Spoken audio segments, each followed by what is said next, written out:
the thing that I want to tell everybody. There is this big, awful thing that we inherited.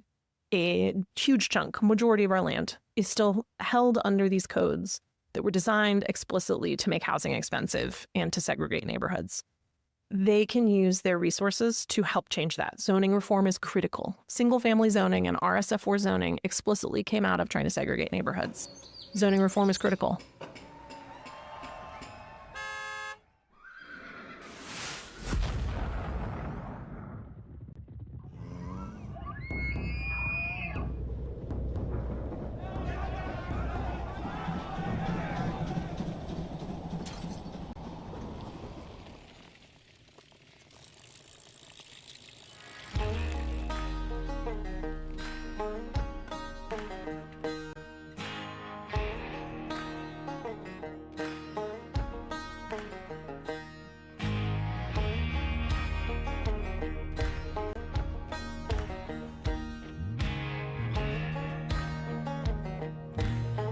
You're listening to The Underview, an exploration in the shaping of our place. My name is Mike Rush, and today we're continuing our story that we began in the last episode with Tommy Flowers Davis. And we're going to shift from memory to policy, from lived experience of Southeast Fayetteville's Black community to the zoning codes and land use decisions that have shaped that experience over time. Because the truth is, displacement doesn't always happen through bulldozers or buyouts. Sometimes it happens in city council meetings, in building codes, and in the quiet language of ordinances and zoning overlays. Our guest today is Alli Thurmond Quinlan, an architect, founder of Flintlock Lab, and the former Fayetteville Planning Commissioner. Originally, when I sat down with Alli for an interview, I expected to take her comments and insert a few of them into the previous episode. However, and you'll see this after my first question, it was clear that I just needed to sit back and let Alli share the story that she's been working on for years, of how city zoning policies here in Fayetteville were built. Please know that Fayetteville is not an exception, but it's a common story of what we see happening throughout our country. However, because we are focusing on Fayetteville, I want us to take what Alli has to say personally. I want us to have to reckon with the reality of how city-created and mandated zoning codes have been used to displace people and culture and how they still impact us today. Alli helps us unpack how systems of planning and policy, while often viewed as neutral or technical, have long been used to separate, exclude, and erase. Together, we're going to look at how Fayetteville's historic Black neighborhoods were denied access to basic infrastructure, home improvement resources, and planning protections, and how many of those barriers still exist today. We're asking questions like who decides what's worth preserving, whose homes are allowed to stand, and whose are deemed non-conforming, and how might cities like Fayetteville begin to repair the harm caused by policies that have long pushed Black residents to the margins. This is a conversation about the power behind the plans. We have a lot to work through today. Let's get into it. I have a privilege today of sharing a table with Alli Thurmond Quinlan, who is an architect and landscape architect here in the city of Fayetteville. Alli, thanks for sharing a table with me. I really appreciate it and look forward to our conversation. I'm excited to be here and excited to tell a little bit about this story that we have been in the office really deep dive researching for almost 10 years now. We've been talking about Southeast Fayetteville and the work that's going on to make a historic district. And you've got a great deal of experience with your time on the Planning Commission and also in the work that you do around really the zoning history and how that part of Fayetteville has emerged and all the complexity that's gone on to kind of bring us to where we are today. I would love to start anywhere, but I would love to hear your understanding and your background about what that zoning history looks like. Yeah, I'd love to share. We in the office here, I run Flintlock Lab, which is a multidisciplinary design practice. We do architecture, landscape, master planning. We also write zoning codes, and I speak a lot nationally about housing. And so a lot of the context of the zoning work and research that we have done here is really trying to understand and deep dive into Fayetteville's zoning history, not because it's special or because it's unique, but because it's normal.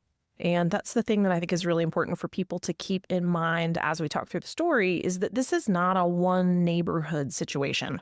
This is not a one street or one town situation. This is a normal history of how zoning works and has worked and why it exists. And so I think that's the piece that we found most interesting, doing really deep dive research into Fayetteville, because we can take this big national, generational 100 years of history and really distill it down into a neighborhood we understand, a property that we've worked on, a landowner and a family that we've worked with. And so part of what we've really tried to do to tell that story is, kind of alternate chapters. And, we've written a document that you have that's kind of the draft of a book that is alternating chapters between the national big picture of ways that we in the U.S. have used zoning and finance and building code and all sorts of other tools as a means of segregation and as a means of controlling access to resources. And that has been a story that has played out in so much complexity, it's hard to understand and unpack sometimes. There's a property that you have interviewed our client, Tommy Davis, whose property in South Fayetteville has really been that centerpiece of that research for us. I started developing in South Fayetteville. I purchased a property around the corner from Tommy's on South Street in 2016 and started doing development there. And it was not a historically Black-owned property, but it is directly adjacent to the historic Black neighborhood. And at the time, Sharon Killian dedicated some real energy and time to kind of explaining to me the complexity that I was somewhat unknowingly getting into. And one of the things that she asked was to use, my kind of power and position, as small as it may have been. I had the ability to go to meetings and say stuff she couldn't say. I have the ability to go to meetings and say stuff Tommy can't say. Just via position as an architect, as a professional, as somebody that works within the city, as a white woman, right? I have an ability to say stuff and have it come across differently. And so she gave a really gentle kind of challenge that I have taken really seriously and also really appreciated her time and effort. I think one of the things that people who don't grow up with an understanding of this history can really struggle with is getting defensive about it and feeling like it doesn't affect them and feeling like it's not their problem and they didn't do it. And so they don't have to interact with it at all. And so I think the thing that Sharon really encouraged me to do that I have appreciated so much is she encouraged me to interact with it as a structure that was overlaying a neighborhood I was working in, as a structure that was overlaying a town I was working in. And that if I ignored it, I was likely to be accidentally furthering it. And so a lot of the research that we were doing was, one, trying to make sure it stayed relevant and became more accessible to people. So one of the first things that I did in the office is we had a summer intern who, our urban renewal plan at the time, there was one copy in the reference section of the library, the Fayetteville Public Library. There's only that one paper copy that I'm aware existed. And so we went and had an intern spend, days sitting and scanning in and digitizing that document. We put it in a Dropbox. We scanned in paper copies of zoning maps as we found them. We digitized all these documents to try to make them more accessible for people. We downloaded the Sanborn maps from the university and got them all in one place. We tried to aggregate all of this historical data in one place and then shared that with city council and the city planning office and planning commissioners. If you've seen that Dropbox link, that thing's been out there almost 10 years now. And people have added to it. And then we tried to start to use that research and understanding to really further conversations that were happening naturally about reform now. And I think the best way to describe zoning history, in its worst to people is sort of imagining that, and this is not my analogy, I've read this and it's really resonated. Imagine that you purchase a hotel that was built by somebody who actively disliked disabled people, and they made it intentionally as inaccessible as possible. There's as many stairs tucked in as many places as you can find. There's narrow doorways and hallways that turn in odd ways, and the showers are too small and have no grab bars. And there's just 100 little details in this building that are intentionally designed to be problematic.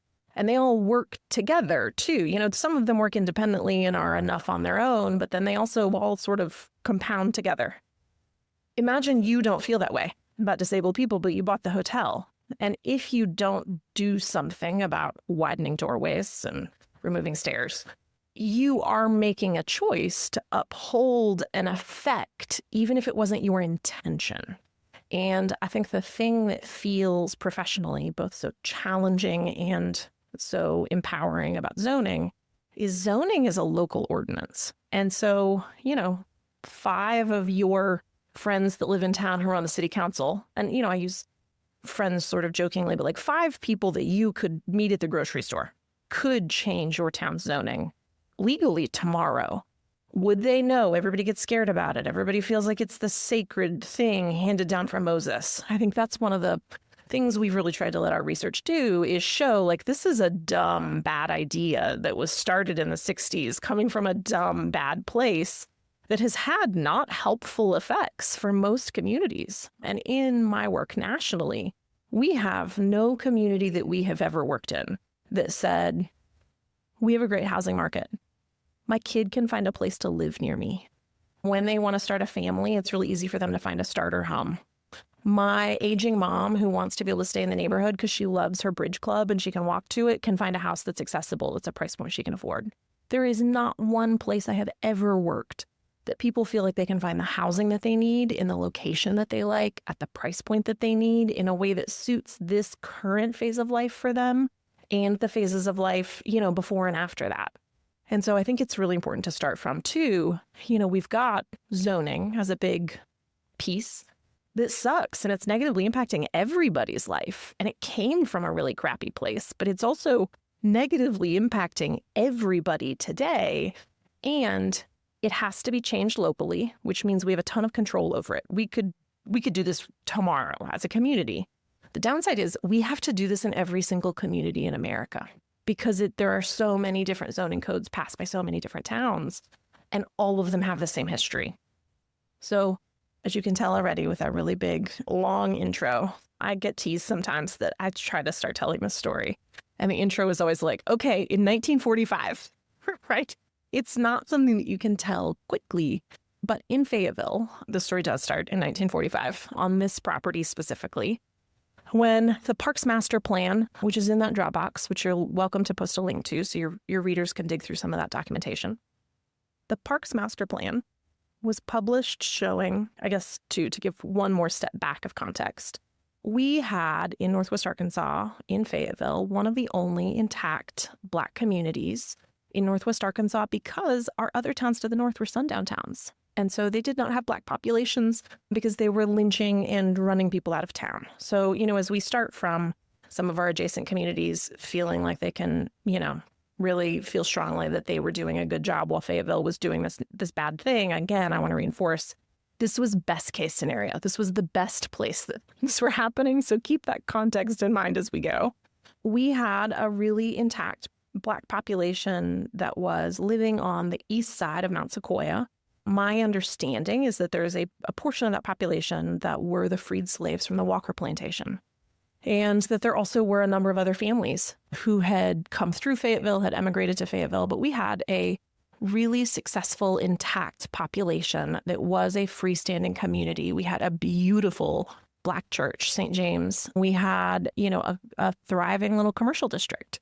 There's an inn that was run by the wife of the minister at St. James Methodist, showed up in the Green Book in 1954. There was a cafe and you could rent rooms. And if you're not familiar with the Green Book, it was so unsafe to be Black in America that you had to have a book to tell you if you had to, for some reason in your life, drive across the United States. Here's where you can safely stay. Here's where you can stay and not be murdered. And I think I come from a really conservative place and I come from a really conservative family. I grew up in a, Republican family that didn't talk about this stuff much. And I think it's really important for people to lean into that was the reality. People just disappeared. There was a book to show you where it was safe to go stay. And Fayetteville had this great little community that was a safe place. It was an intact place where families were raising kids. And it was not great, but we had a school for Black kids and we were one of the first integrated communities. And so there were good and positive things happening. There was joy and success concurrent with some of this stuff happening. 1945, the Parks Master Plan, published by the city of Fayetteville, showed a city park covering the extents of that intact Black neighborhood and described in the verbiage of the Parks Master Plan, in writing in a formal public city document, that eminent domain around easements for utilities and to get parkland should be used intentionally to move the Black population out of the city limits and south of 15th Street. That same map, that same master plan shows what is labeled as Negro housing outside of 15th Street with verbiage written to say, we'd like people to be able to be close enough to come in and work in town, but not live in town. right? So that was sort of that first city document that we have. Concurrent with this, Archibald Yell was cut into the South Hill. College Avenue and what is now MLK had been those main thoroughfares through town. Archibald Yell was cut through in a way that very intentionally separated the Black neighborhood from the square. So 1945 is that first political document that we really find in the city of Fayetteville. And concurrent with that, I think it's important to note that as people came back from World War II, veteran mortgages were a really major piece of building out a middle-class culture of homeowners via a subsidized mortgage product by the United States. And in The Color of Law, so there's some really good conversation about what was happening in the early 20s, 30s, 40s about intentionally trying to build homeowners and, intentionally excluding Black residents and Black veterans who were coming home from World War II from that opportunity for generational wealth building. So I think there is this really post-war element that is easy to track. That's lots of writing about how much we excluded financially from the primary way our country has given generational wealth to middle-class families via subsidized mortgages and housing, that is built under pretty specific standards. That was a program that gave a lot of money to families that is, if you look at the generational wealth difference between white families and Black families, that financial piece around mortgages, especially 40s to the 60s, basically explains those numbers. So, as we look at neighborhoods that don't have the wealth in them, that is the thing that it's really important to note. So this is too where it's all one big complicated knot of finance and zoning together. I want to reinforce too, we had a really intact Black commercial district because we had a segregated white commercial district. And so people weren't allowed to shop and work and interact with commerce at the square, which is why we had an intentionally segregated commercial district. So that was that first public document where this shows up in writing that we have found. And then there's a number of documents through, we had what I would call zoning light, 40s to the 60s, where we had some zoning, but it was more about keeping industry away from residences. And it didn't have a lot of teeth to it. 1968, Fair Housing Act was passed. It became illegal on a national level to discriminate based on the race of a home buyer. There are, and if you have not read The Color of Law, that's your prerequisite for this, that's your homework for today. It's written by a white attorney. It's a case law history of segregation in America. It's fabulous. When the Fair Housing Act was passed, there were a number of people at HUD who, Housing and Urban Development as a department, right? Department heads are not all consistent politically. Fair Housing Act was a big win. And also there were lots of people at HUD who, and in other departments that wanted to continue to promote segregation. So 1968 Fair Housing Act passes. There is a division in HUD that wants segregation to continue and pushes out a set of processes by which now people can comply with fair housing and use zoning in the same way that you used to be able to use racial covenants. And so it's pretty explicitly talked about there. Like there's lots of good writings, and that's not really a thing that is in question. They explained it. They said the quiet part out loud in writing, ways we can find. That the point of zoning that was pushed out as model zoning codes by the federal government in the late 60s and early 70s were specifically to circumvent the Fair Housing Act. And so in Fayetteville in 1968, we had an urban renewal plan, which was something you had to have in place in order to be able to get funding from HUD to pass a zoning code. And so, that was a series of programs. Our urban renewal plan was done in 1968 by the same planner who then wrote our zoning in 1970. I think it's also really important to note to people, he wrote the update to our zoning code in 1991 as well. And so if you are not in the downtown overlay district or one of our form-based codes, which is about 75 to 80% of the land area in Fayetteville, you are under a zoning code that was written directly out of our 1968 urban renewal plan. And that 1968 urban renewal plan very explicitly described ways that the city should be taking resources from Black neighborhoods, segregating those neighborhoods, relocating residents, and ensuring that white residents never had to live next door to Black residents. It will make you uncomfortable to read through that document, and I encourage you to do so. If you'd like to be radicalized, all you have to do is read the baseline of the laws that we still operate under in Fayetteville. And one of the other things that I think is so helpful that 1968 document has, besides just not hiding kind of how bad that entire baseline was, again, not specifically in Fayetteville, but everywhere, is that it did a poll of how much housing we had. So we had a surplus of affordable housing in the city of Fayetteville based on their surveys. We had about the right amount of middle-class housing.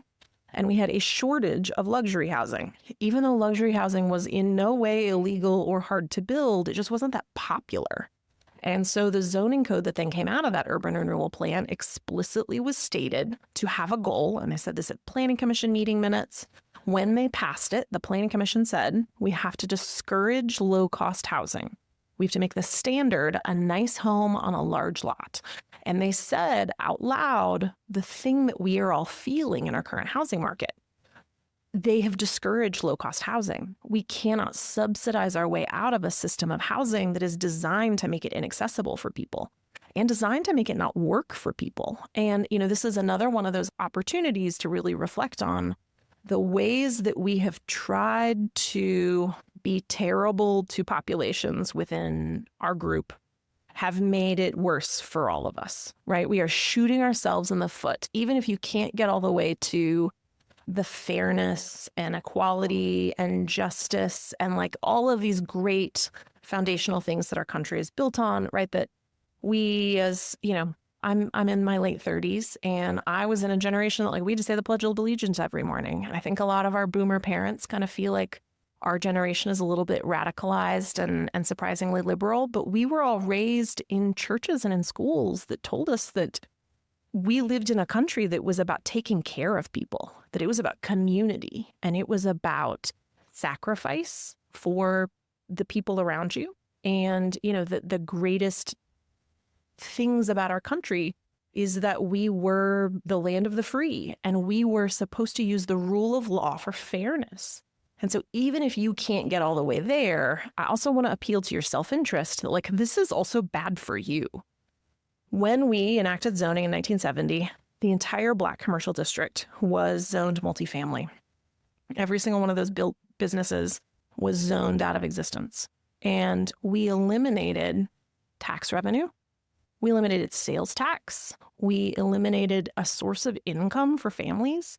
We eliminated and reduced our own revenues as a city, not to mention the active violence of using city ordinances against people and against their means of, being able to support their own families. And so that 1970s, we call it the crayon map. And that's what it's long been called in the planning office here in Fayetteville, because it's the first zoning map that when I started working with the city of Fayetteville, I was on the Planning Commission for a number of years, and I've been on the Construction Board of Appeals for almost 10 years. The crayon map was the oldest one that I knew that anybody knew where it was. We have since found a 1950s zoning map that's in that document, but the crayon map in 1970 is the one that James Vizier, did the urban renewal plan, wrote our 70s zoning. That's his zoning map. That's that first big one. And that orange color that designates multifamily housing over that entire neighborhood can feel, if you don't know what it means, really neutral. And I want to reinforce to everybody how not neutral it was. In that story of the Flowers property, Tommy's mom had the property starting in the 50s and 60s and tried to develop. First, she wanted to put a beauty parlor on it. It was at a little corner. If you look at the Sanborn maps, there's a mill that is on the property where Joe and Angel own a motorcycle shop right now. Stevens family, they've owned that for a long time. Their kids live in the neighborhood. It was the site of the roller mill. And so starting in the 1850s, there was a flour mill on that site right there at the spring. It burned down in the Civil War. They rebuilt it. That corner has been a little corner of commerce. And it was a desegregated corner of commerce for a really long time. Corner of Huntsville, South and Mill. There was a grocery, there was a little paint shop, there was a lumber yard. If you look through the Sanborn maps, 1898 to 1945, there's lots of little, Fayetteville was mixed use, the way all towns were mixed use, because you didn't have a car and you put a business next to your house. And it was this corner where Tommy's property is, and it was this long-term corner of the beginning and the founding of Fayetteville. And this idea of putting a little business on that corner right there at the creek on Rock Street made complete sense from a historical standpoint, that surrounded by similar buildings. When we talk about compatible uses for zoning, right? It was a very compatible use. She couldn't get permission, and we've dug through notes and cannot find a legal reason by which she was denied. And the board, she had to go to, I'm not sure why they made her go to the Board of Adjustments to ask permission to do this, which doesn't make much sense. The Board of Adjustments more or less didn't give her a reason that would have stood up in court that she wasn't allowed to do it. But functionally, they didn't let her build a beauty shop. And then they started asking her for, if you remember back to 1945, they started asking her to donate that property for the park. People started coming to her house. This is something Tommy told me early on in meeting her, is that people used to come and knock on the door and ask them to donate their property for the park. And they couldn't understand it because the park owned a lot next to them that they'd never done anything with. I mean, they weren't developing the park they had. Why did they want more land? And I want you to call back to that 1945 parks map.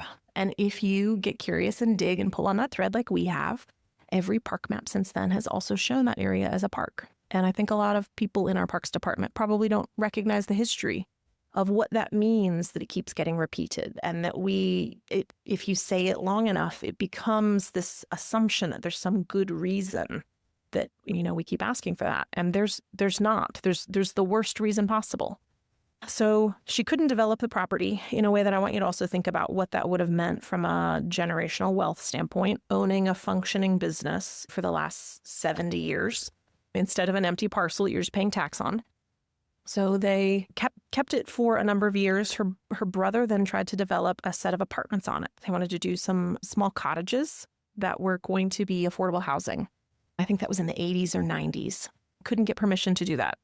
In 1990, and if you'll recall again, that 1945, we should use utilities to get property away from Black families. The city built a new sewer line starting in 1990. We did a full survey of the city of Fayetteville sewer system. If you ever wonder what I'm like as a person, here's what I do with a tiny piece of information, trying to pull the thread all the way back. We did a survey of the entire sewer system in the city of Fayetteville. And we looked at every time a sewer line had been built across a lot under 1 acre in the middle of the property on an undeveloped property in a way that would make it undevelopable. That's an unusual thing. Generally, we're going to put them at the edges, right? It's not uncommon to see utilities on property lines so that the setbacks are covering the easement. It's not unusual to put a sewer line through a property coordinated with the development of the property so that everything works around it. It's really unusual to run one across an undeveloped property. It's only happened 9 times in the entire city of Fayetteville that we were able to find. And 7 of those times are on one line that runs north-south through our historic Black neighborhood. And I want to give a real shout out to our water sewer department and just our city staff generally. When we started researching this, we're trying to track down. Tommy's property had 2 sewer lines, easements, diagonally in opposite directions across the property. If you were going to try and make the property undevelopable, it would be the thing that you would do to make it undevelopable so that it wasn't worth much, so that you could get it donated to you for your park. One of them had a sewer line in it, one of them did not. And we started pulling historical notes and we asked, are there any records on this? We didn't do a formal FOIA request. We just asked somebody at the sewer department. They went and dug through files for us. They found a bunch of handwritten land agent notes and civil engineer notes about the lines when these were done. They scanned them and provided them to us. 10 of 10 city government. In the handwritten notes, if you read through the hundreds of pages of handwritten notes, as we did, you will find the city land agent write to his civil engineer in writing that they don't even need the sewer line. It's 50 feet parallel running from an existing sewer line that was in good shape and is still operational. And when we started looking at why is the sewer line running across Tommy's property, we noticed and made some graphics, that we had shared with the sewer department trying to figure this out, that you could have run the line more efficiently around her property than you ran it through it. It was longer than it needed to be. It had extra manholes, which are the 2 things as you're trying to avoid cost of maintenance that you avoid. And it ran parallel to an existing sewer line. that's still operational in a way that doesn't obviously serve any additional houses. Early on, you notice that this doesn't really make any sense. And then we found in writing that it doesn't, and that they knew it didn't. And they routed the line along property edges for several white landowners. There's handwritten notes about how they valued the value of those easements, and they compensated those white landowners. Coming through Tommy's property, they did not compensate her family, which was a source of real contention. I think the spiciest memo I've ever had written about me in the city of Fayetteville. Our city attorney wrote while I was on maternity leave for my second baby, alleging that I was secretly the developer of Tommy's property, and I was trying to defraud the city of money by asking them to move a sewer line that was making the property undevelopable. And I will note that he was relatively good friends with several members of city council during that 1991 vote to eminent domain the sewer easement with no compensation. I will also note that he was himself on city council really soon after that. And so there are several interactions in this process that I think I started out really naively thinking, this is a historical problem. This is an old hotel that we bought and we need to widen the doorways. But as soon as we tell people that the doors are too narrow and it's not working for people, we'll just fix it. And we've had a few really disenchanting interactions, and that was one of them. One of the things that has been tough too, as we FOIA'd asking, was there compensation given for this sewer easement that cuts across Tommy's property? We received back from the land agent, we show no history of compensation. That was the baseline of our understanding. We found in the land agent's notes and in copies of letters that were sent to her mother that, and I want to note that they sent them to her mother. Her brother owned the property at the time. They were not sent to her brother because he was serving in the Gulf War in the military. He was overseas in a war zone while this was happening. So they sent a letter to her mother offering $1,000 to expedite the signing of the acceptance of the eminent domain easement. They valued the current market value just of the dirt of the easement that they were taking at $8,000. Of all of the sections along the line, this was one of only two that they voted to eminent domain. Most of them, they pressured people into signing. So when we got this very spicy memo from our city attorney, it was sent only to city council. It was not sent to us. We received it from a city council member.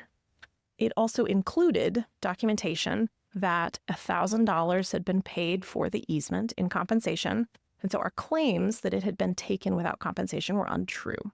So we got into this situation, right, where how do you handle defending your honor, defending your reputation, feeling like we had come to the city council with probably the most polite ask I can imagine, right, in this situation, at Tommy's direction. She felt like she has to live here, right? This is her home.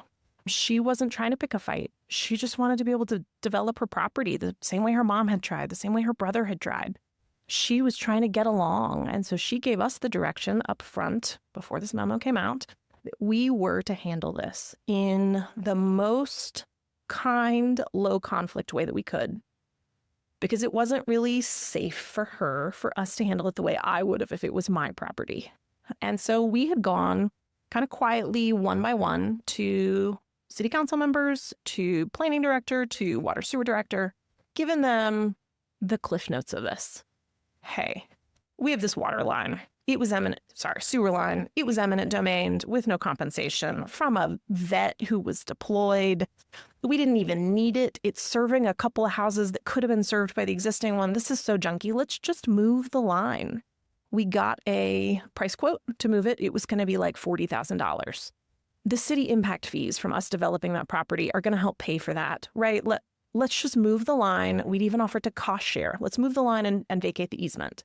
That will allow the development of the property. We don't have to dig into the whole huge history. We're not going to talk about this in public meetings. Let's just move it. Let's just fix this.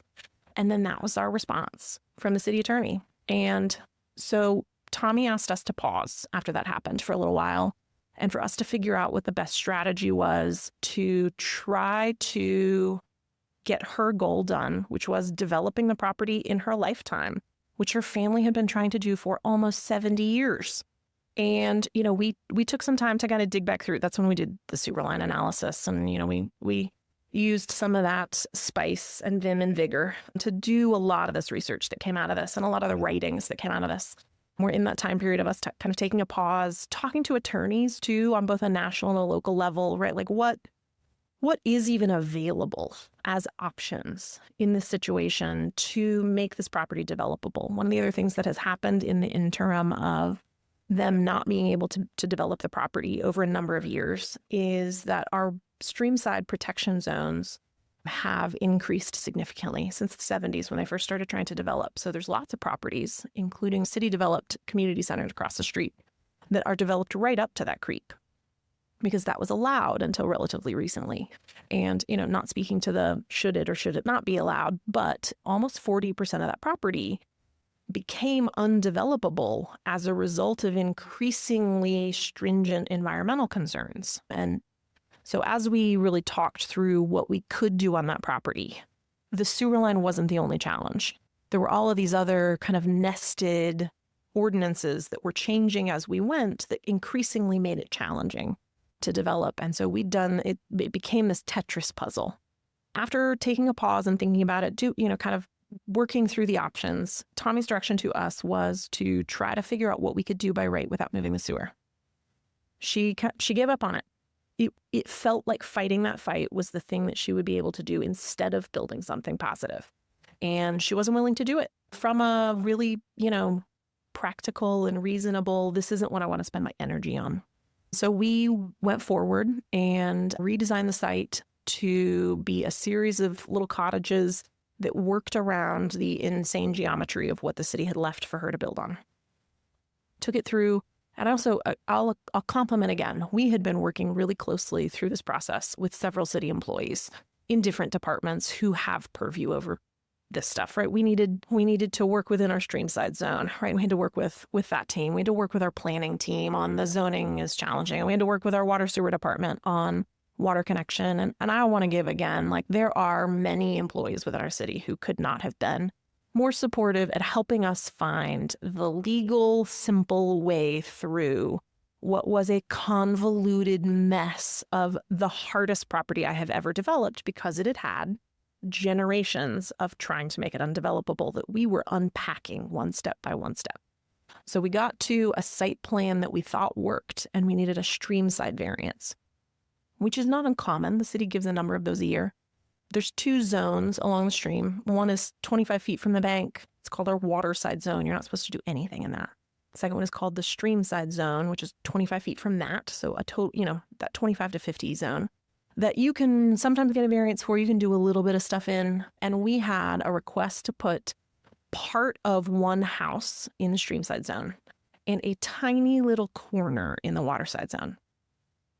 It seemed like we were instructed to ask the most reasonable things we possibly thought we could. Took that through, and we were really surprised that it failed. We couldn't get the waterside zone. They would let us have the streamside zone. This second part of the story is dicey because I have to walk both lines of I'm also a city consultant in the park now adjacent to this, which with Sharon, I went and asked for bond funding from the city council for in 2016 to develop the park. That was granted. We've also done some tactical urbanism at that corner, working with the YRCC. We're now the local landscape architect for that park across the stream from Tommy. The architects for the building doing the restoration came and asked weeks after for a waterside zone variance for the building diagonally across the street from her. And it was granted, and they built a building all the way up to the streamside zone. And I know everybody about it at the time felt uncomfortable, right? Like I'm not saying that team that asked for that and got it didn't feel uncomfortable about it. And it still happened, right? And so Tommy lost 2 cottages, which changed the valuations, right, of a project to lose 20% of your units, more than that, 30% of your units. So we came back and we redid a site plan again. We switched to some townhouses. We switched from 2-bedroom units to 1-bedroom units. They switched from 1-story to 2-story. So we were still trying to get a program that worked. This is like full redesign number 7 of this. And I want to reference too, my whole business is doing projects like this, and we've done them ourselves as developer nearby. We do them for clients all the time. This is, hands down, without a doubt, no competition, the hardest development project and design project I've ever taken through. We've been working on this with Tommy for 6 years, for a couple of cottages with the easiest client on the planet. Did another full redesign, got it through, in that it complied with our streamside variants that have been given. It complied with zoning signed off, engineering signs off, streamside signs off. We go to start pulling permits, and water sewer, who's been lovely, who we've been working with for a really long time, who's been totally like us, focused on that goddamn sewer line, notices that the water line in Rock Street up in front of the property is a 1-inch galvanized line that has been abandoned by the city, and there's no water service to the property. There's been stuff developed on the street since the 1800s, and there's not a water line in the public street out in front of the building. So then we have to restart that process of, there is a program in the city that anybody can ask for cost share to install infrastructure when the city should have infrastructure there and doesn't, or it provides benefit to more than one property. So we worked with water sewer, who, again, were wonderful, who worked with us to get a water line design down an alley in the back because it was going to be cheaper than digging up the street. They let us put it in a 15-foot alley instead of, they normally want 20 feet. They helped us take it through city council for a cost share. Also, it's like a $10,000 cost share. It was not a lot of money, but it's months of process, right? And when Tommy started this, 2016, 2017, construction costs were like $100 a square foot and interest rates were like 3%. Construction costs are now $175 a foot, and our construction loans that clients are getting right now are 7 to 9%. And so we're in this completely different rates environment and performance environment that she also now has a less productive project because we've got all this extra land we can't build on. So we're then, working through, okay, so now because we're putting a water line in, we need to do a grading plan for the alley.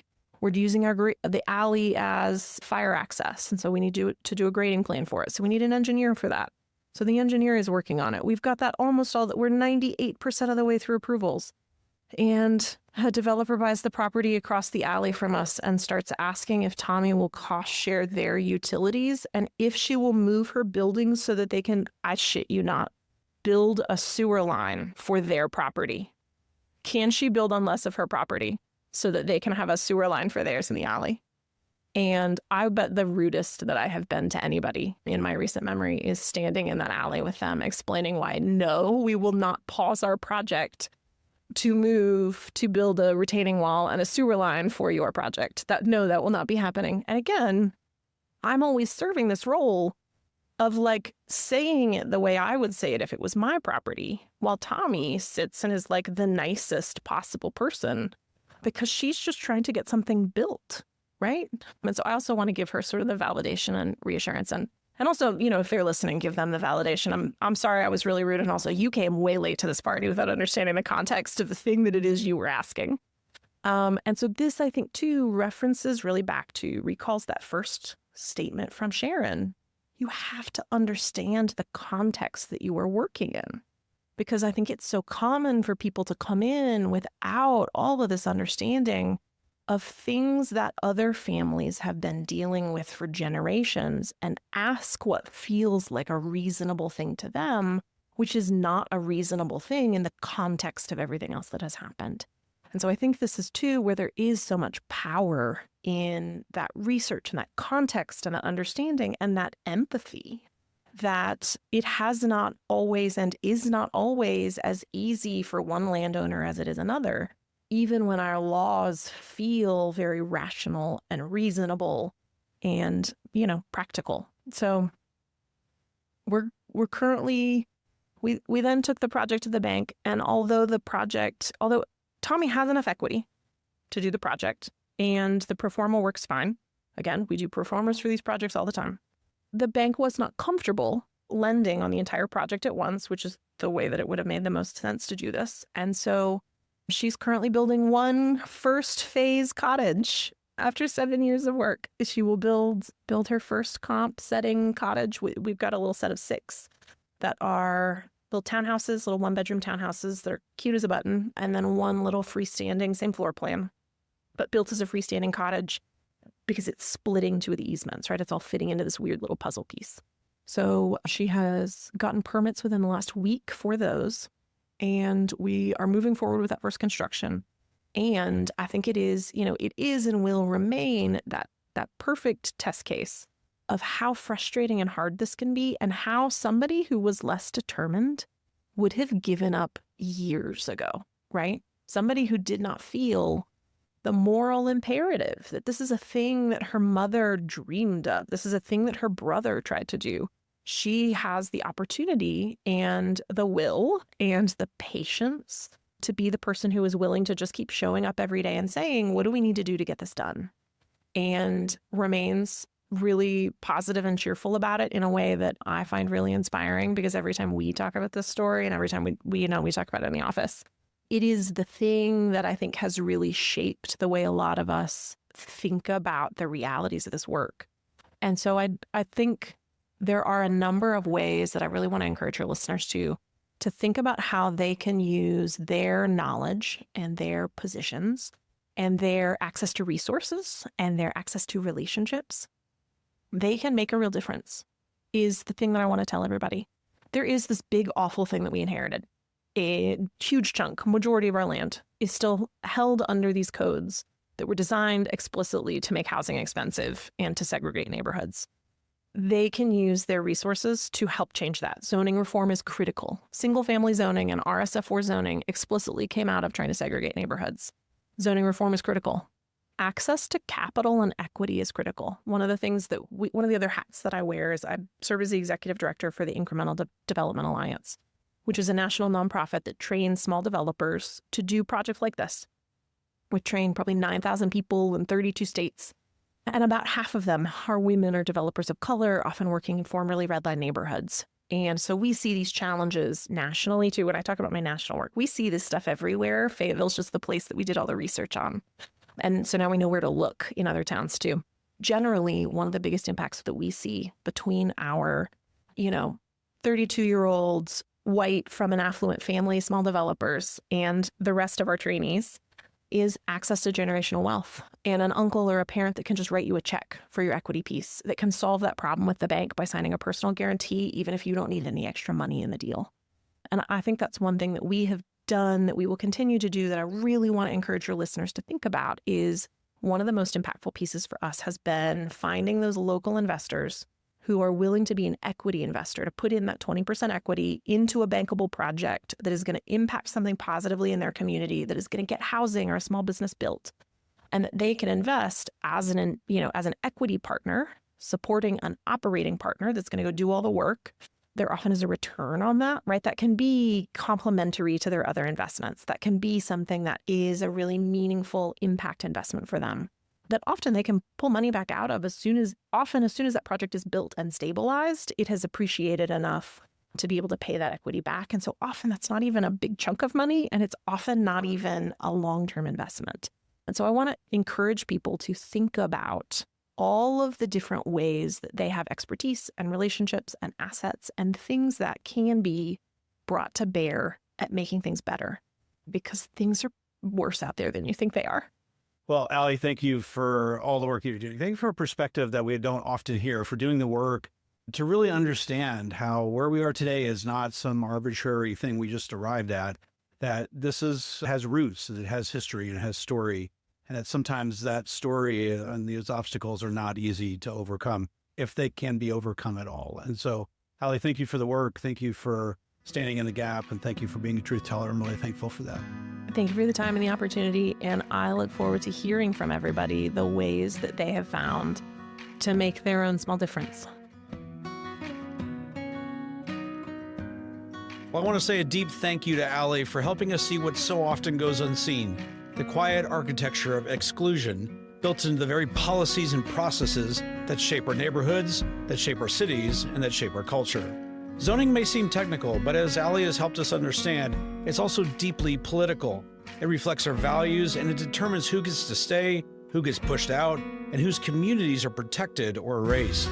We heard how minimum lot sizes, foundation requirements, and use restrictions have been used not just to guide growth, but to help people from ever fully belonging. We saw how the systems that claim to be neutral often reinforce the same disparities they've created. And we were reminded that change doesn't come just from remembering. It comes from rewriting the policies and rules that guide how cities are created. This episode continues the conversation we began with Tommy Flowers Davis, and it won't be the last. Because if we're serious about repair in Northwest Arkansas, we have to be serious about land use planning and the power of policy. These aren't abstract tools, they're the real levers of justice or injustice. So as we ask what comes next for places like Southeast Fayetteville, let's keep asking.